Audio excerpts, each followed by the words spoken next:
D block elements. The D block lies in between S and P block. Since D suborbit can accommodate 10 electrons, the D has 10 groups. 10 groups from 3rd to 12th. This is the 3rd group number, 4th, 5th, 6th, 7th, 8th, 9th, 10th, 11th, and 12th. D block always starts from the 4th period. So this is basically the 4th period we have. This is the 5th period we have, 6th period we have, and the 7th period we have. Now, each, we can say the series or the period is having 10 elements, because it can accommodate, D can accommodate 10 electrons.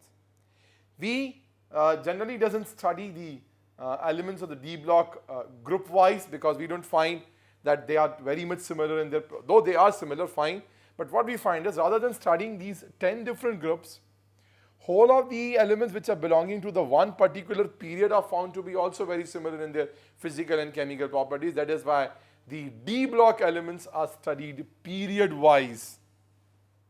So we have basically 4 series, 4 periods in the D block.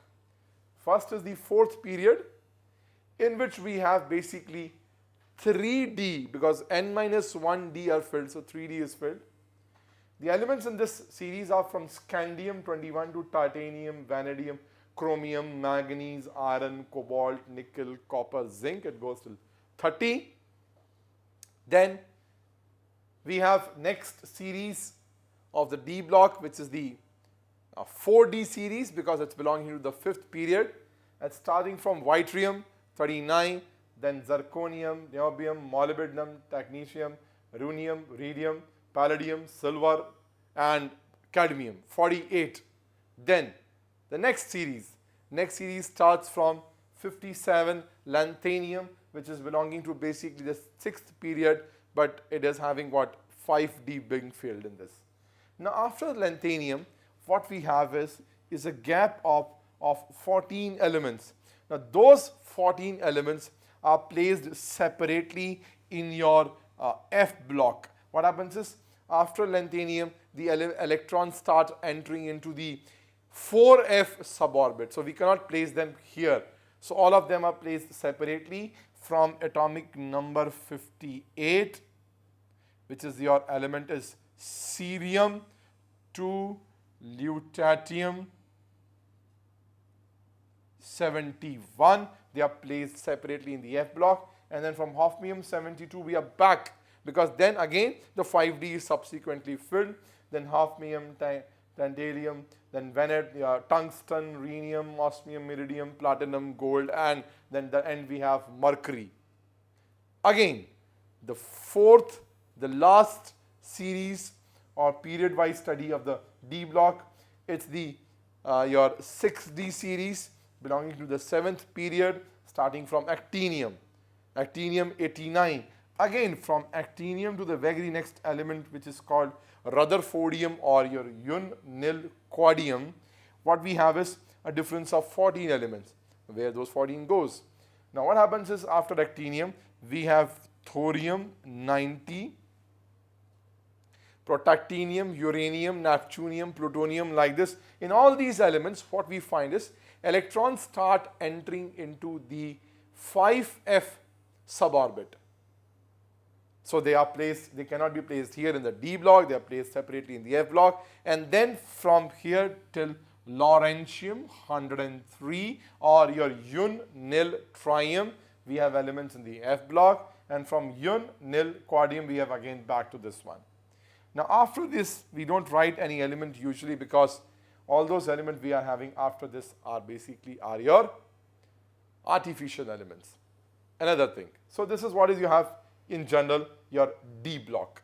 Now D block includes all the whatever the elements are there, they all are metals, all are very good typical metals. Now most of the D block elements are called transition elements.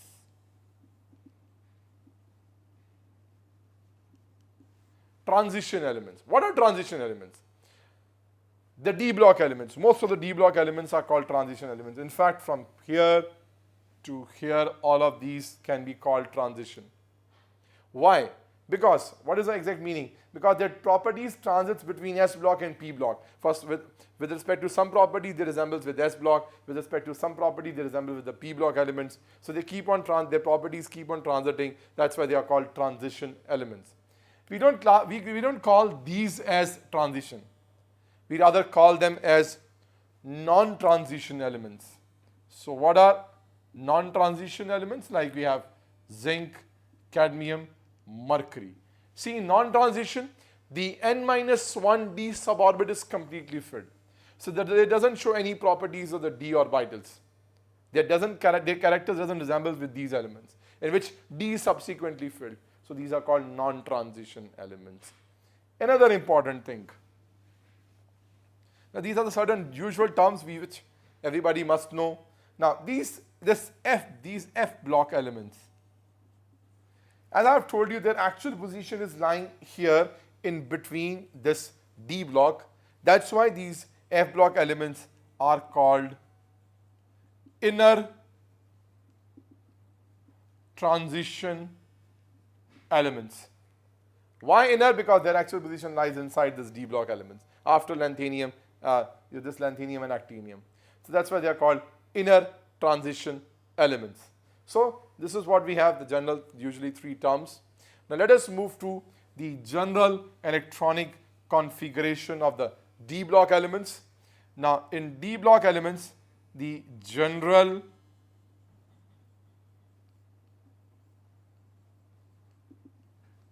configuration is n-1d 1 to 10 ns 1 to 2.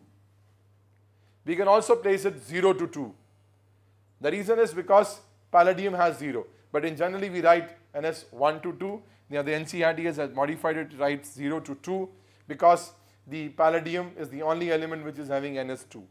Otherwise, what is the meaning of n-1d? We are filling a penultimate subshell. We are into the 5th period, 5th orbit, but we are filling 4d. We are in the 4th orbit, we are filling 3d. So that's why we have n-1d having electrons 1 to 10, ns 0 to 2. Why? Because we know that in case of chromium and copper, we have done exceptional configurations. The electrons from the ns jumps and makes the d half filled and fully filled. So that's why this is their general electronic configuration.